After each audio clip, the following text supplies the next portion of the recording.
السلام علیکم ورحمۃ اللہ نحمدہ ونصلی علی رسولہ الکریم اما بعد فاعوذ باللہ من الشیطان الرجیم بسم اللہ الرحمن الرحیم وان زری ابن حبیش قال اتیت صفوان ابن السالن رضی اللہ عنہ اسألہ عن المسح علی الخفین فقال ما جاء بک یا زر فقلت ابتغاء العلم۔ ابو ذر بن حبیش کہتے ہیں کہ میں موضوع پر مسح کرنے کا مسئلہ پوچھنے کے لیے حضرت صفوان بن اسال رضی اللہ عنہ کے پاس آیا۔ انہوں نے پوچھا اے ذر کیسے آئے ہو؟ میں نے کہا حصول علم کے لیے، ابتغاء العلم یعنی علم حاصل کرنے کے لیے۔ فقالا تو آپ نے فرمایا ان الملائکۃ تضع اجنحتها لطالب العلم ردن بما یطلب،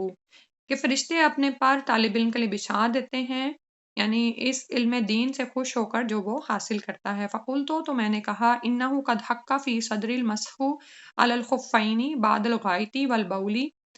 وکنت عمران من اصحاب النبی صلی اللہ علیہ وسلم۔ میں نے کہا پیشاب پخانے کے بعد موضوع پر مسح کرنے کی عادت میرے سینے میں اشتباہ پیدا ہو گیا ہے، تو آپ نبی صلی اللہ علیہ وسلم کے صحابہ میں سے ہیں، اس لیے میں آپ سے فجئت اسألک، تو میں آپ سے مسئلہ پوچھنے کے لیے آ گیا ہوں۔ هل سمعته یذکر فی ذلک شیئا، کیا آپ نے اس کے بارے میں نبی صلی اللہ علیہ وسلم کو کچھ بیان کرتے ہوئے سنا ہے؟ قالا، تو انہوں نے کہا نعم ہاں، کانا یأمرنا اذا کنا سفرا او مسافرین، کہ جب ہم مسافر، انہوں نے فرمایا کہ ہاں جب ہم مسافر ہوتے یا سفر میں ہوتے، ان لا ننزیا خفافنا ثلاثۃ ایام ولیالیہن، یعنی 3 دن یا راتیں، الا من جنابت لاکن من غائط و بول و نوم، کہ جب ہم مسافر ہوتے تو نبی صلی اللہ علیہ وسلم ہمیں حکم دیتے تھے کہ ہم اپنے موزے 3 دن اور 3 راتیں نہ اتاریں، یعنی اتنی مدت تک اس پر مسح کرتے رہیں مگر جنابت سے، یعنی اگر جنابت ہو جائے تو پھر ظاہر ہے کہ انسان پر غسل واجب ہو جاتا ہے، تو اس لیے اس وقت اس کو موزے اتارنے ہوں گے۔ لیکن اگر اس کو پیشاب پخانے یا نیند وغیرہ کی حاجت ہوتی ہے تو اس وقت موزے اتارنے کی ضرورت نہیں ہے، بلکہ ان پر بدستور مسح جائز ہے۔ فقلت، تو میں نے کہا هل سمعته یذکر فی الہوا شیئا، کیا آپ نے نبی صلی اللہ علیہ وسلم کو محبت کے بارے میں بھی کچھ بیان کرتے ہوئے سنا ہے؟ قال نعم کننا مع رسول اللہ صلی اللہ علیہ وسلم فی سفرین، تھے ہم رسول اللہ صلی اللہ علیہ وسلم کے ساتھ ایک سفر میں، فبین نحن عنده اذ ناداه اعرابی بصوت له جهوری یا محمد، اے محمد صلی اللہ علیہ وسلم، فجابه رسول اللہ صلی اللہ علیہ وسلم نحوا من صوته ہا امو، فقلت له ویحک اغضض من صوتک فانک عند النبی صلی اللہ علیہ وسلم وقد نہیت عن ھذا۔ تو اب محبت کے بارے میں انہوں نے کیا بتایا کہ ہم ایک سفر میں رسول اللہ صلی اللہ علیہ وسلم کے ساتھ تھے، ہم اس ایک وقت آپ کے پاس تھے کہ ایک عرابی بدو نے آپ کو نہایت اونچی آواز سے پکارا یا محمد، تو رسول صلی اللہ علیہ وسلم نے بھی اسے اونچی آواز میں جواب دیا کہ میں یہاں پر ہوں۔ تو میں نے اس سے کہا افسوس ہے تجھ پر، اپنی آواز کو پست کر، یعنی تو نبی صلی اللہ علیہ وسلم کے پاس ہے اور اس طرح اونچی آواز سے بولنا تیرے لیے ممنوع ہے۔ فقالا، تو وہ کہنے لگا واللہ لا اغضض، کہ میں اپنی آواز کو، اللہ کی قسم میں اپنی آواز کو ہلکا نہیں کروں گا۔ قال الاعرابی، عرابی نے کہا المرء یحب القوم ولما یلحق بہم، کہ ایک شخص لوگوں سے محبت کرتا ہے، کچھ لوگوں سے محبت کرتا ہے حالانکہ وہ ان سے ملا نہیں، یعنی یہ اس کا سوال تھا جو اس نے آپ صلی اللہ علیہ وسلم کے آگے رکھا۔ قال النبی صلی اللہ علیہ وسلم المرء مع من احب یوم القیامت، کہ ایک شخص اس کے ساتھ ہوگا قیامت کے دن جس دن اس نے اس سے محبت کی، یعنی اس کے سوال کا انداز دیکھیں، سبحان اللہ۔ اور یہ سوال جو ہے ہمارے لیے کتنا اہم ہے کہ ہم رسول صلی اللہ علیہ وسلم کا ساتھ چاہتے ہیں وہاں پر، لیکن ہم نے ان کو دیکھا نہیں ہے، تو قیامت کے دن انسان اس کے ساتھ ہوگا جس نے اس سے محبت کی، تو اگر ہم چاہتے ہیں کہ ہم رسول صلی اللہ علیہ وسلم کے ساتھ ہوں تو پھر ہمیں ان سے محبت کرنی ہوگی، ٹھیک ہے؟ اور محبت پوری نہیں ہو سکتی جب تک کہ آپ اس کا اظہار عمل سے نہ کرو، یعنی محبت کا اظہار عمل سے کیسے ہوگا کہ آپ صلی اللہ علیہ وسلم کی سنتوں سے پیار کیا جائے، ان کا اتباع کیا جائے، ٹھیک ہے؟ حقیقتاً اس محبت کو دلوں میں محسوس کیا جائے۔ فما زال یحدثنا حتی ذکر بابا من المغرب مسیرۃ ارضہ او یسیر الراکب فی ارضہ 40 او 70 عاما، پھر آپ صلی اللہ علیہ وسلم ہم سے گفتگو فرماتے رہے کہ آپ نے مغرب کی جانب ایک دروازے کا ذکر فرمایا جس کی چوڑائی کی مسافت 40 یا 70 سال ہے، یا یوں فرمایا کہ اس کی چوڑائی میں ایک سوار 40 یا 70 سال چلتا رہے۔ اب اس حدیث میں مختلف باتیں بیان ہوئی ہیں، ایک ایک کر کے دیکھ لیتے ہیں اور اس کے بعد ذرا اس حدیث کو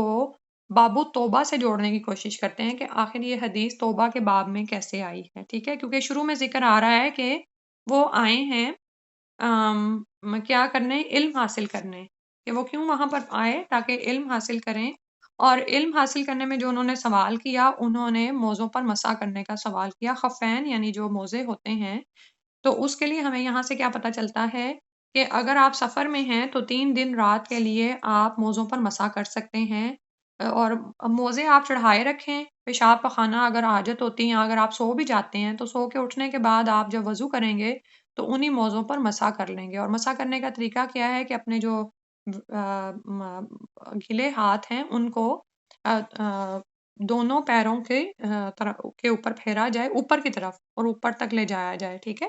یعنی اوپر مسح ہوگا موزوں کے۔ اور اگر آپ قیام میں ہیں تو پھر 1 دن رات یعنی 24 گھنٹے تک کا مسح ہوگا، اور مسح کی مدت پہلے مسح سے شروع ہوتی ہے، ٹھیک ہے؟ اب آج کل جیسے سردیاں ہیں اور موسم ایسا ہے تو دیکھیں کتنا آسان ہو جاتا ہے نا ہر وقت وضو میں رہنا، کہ آپ وضو کر کے موزے چڑھا لیں، لیکن پھر ٹائم کا بھی خیال رکھیں، کیونکہ بعض اوقات ہم اتنے بزی ہو جاتے ہیں، اتنی جلدی جلدی دن گزرا ہوتا ہے کہ وہ 24 گھنٹے پورے ہو جاتے ہیں، تو اس کے بعد پھر ان کو ظاہرہ اتارنا ضروری ہے، لیکن سفر کی حالت میں پھر 3 دن فرمائے گئے۔ اور لیکن اگر جنابت لاحق ہو جائے تو پھر موزے اتارنے ہوں گے، صحیح ہے؟ کیونکہ اس کے لیے تو ظاہر ہے پھر پورا غسل ہوگا نا۔ اور پھر وہ بدو جو آیا ہے اس نے آپ صلی اللہ علیہ وآلہ وسلم سے سوال کیا، یعنی محبت کے بارے میں جب پوچھا گیا تو پھر وہ سوال کرنے لگا کہ ایک آدمی ہے، وہ لوگوں کے ساتھ محبت کرتا ہے لیکن وہ ان سے ملا نہیں ہے، تو یعنی اب یہ پوچھ رہا تھا کہ پھر وہ ان سے محبت کرتا ہے اور ان سے ملا نہیں، تو پھر اس کی پھر کیفیت کیا ہوگی؟ تو آپ صلی اللہ علیہ وسلم کتنا جامع کلام ہے، آپ صلی اللہ علیہ وسلم نے فرمایا المرء مع من احب یوم القیامتی۔ اب یہ چھوٹی سی حدیث ہے جو ہم یاد کر لیں اور ہم بار بار رپیٹ کریں، آج سارا دن ہم اگر یہی کرتے رہیں، اب اگلے ہفتے تک اسی حدیث کے ساتھ ساتھ ہم چلیں کہ ایک آدمی اس کے ساتھ ہوگا قیامت کے دن جس سے اس نے محبت کی۔ ہم چاہتے ہیں کہ ہم نیکوکار صالحین لوگوں میں ہوں، ہم چاہتے ہیں کہ ہمیں رسول صلی اللہ علیہ وسلم کی رفاقت نصیب ہو، تو پھر یہ جو ریمائنڈر ہے نا کتنا کافی ہے ہمیں بار بار سنتوں کو عمل کرنے کے لیے، سنتوں پر چھوٹے چھوٹے کاموں میں، جوتے پہننے میں، موزے اتارنے میں، اور واش روم جانے میں، نکلنے میں، دعائیں پڑھنے میں، ہر چیز میں تو آپ سنت کے ساتھ اٹیچ ہو، سبحان اللہ۔ تو شعوری طور پر ہم انشاءاللہ اللہ تعالیٰ کے رسول صلی اللہ علیہ وسلم کی سنتوں کے ساتھ اٹیچ رہیں۔ جیسے قرآن میں آج ہم نے پڑھا کہ اللہ کے لیے ہم اپنی عبادت کو خالص کر لیں، اور پھر اس کے ساتھ ساتھ جب ہم عمل کر رہے ہیں تو ہر وقت سنت رسول صلی اللہ علیہ وآلہ وسلم، ٹھیک ہے؟ تو کیسے اطاعت الہی اور اطاعت رسول ساتھ ساتھ چل رہی ہے، اسی طرح حب الہی اور حب رسول صلی اللہ علیہ وسلم ساتھ ساتھ چل رہی ہے۔ اور اسی میں جو پھر آگے فرمایا رسول اللہ صلی اللہ علیہ وسلم، پھر آگے مزید گفتگو فرما رہے ہیں، تو آپ نے ایک دروازے کا ذکر کیا ہے جس کی چوڑائی کی مسافت 40 یا 70 سال ہے، اور یوں فرمایا کہ اس کی چوڑائی میں ایک سوار 40 یا 70 سال تک چلتا رہے۔ اور اس میں پھر آگے روایت ایک اور آتی ہے، اور وہ سفیان کی ہے، قال سفیان احد رواتن قبل الشام خلقہ اللہ تعالی یوم خلق السماوات والارض مفتوحا للتوبۃ لا یغلق حتی تطلع الشمس منہ، رواہ الترمذی وغیرہ وقال حدیث حسن صحیح۔ اور دوسروں نے کہا، یہ ترمذی میں بھی بیان ہوئی اور اس کے علاوہ میں بھی، اور فرمایا کہ یہ حدیث حسن صحیح ہے، ٹھیک ہے؟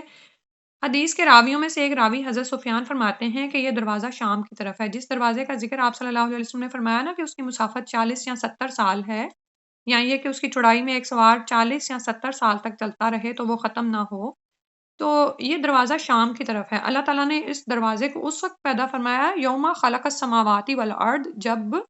آسمان و زمین کو پیدا فرمایا، یعنی جب آسمان و زمین کی تخلیق کی اسی وقت سے یہ دروازہ پیدا فرمایا، مفتوحا للتوبۃ، یہ توبہ کے لیے کھلا ہوا ہے، لا یغلق، یہ نہیں بند ہوگا، حتی تطلع الشمس منہ، یہاں تک کہ سورج اس کی طرف سے طلوع نہیں ہوگا، یعنی یہ مغرب کی طرف ہے تو جب سورج اس کی طرف سے طلوع ہوگا تو پھر یہ دروازہ بند ہو جائے گا۔ تو یہ دراصل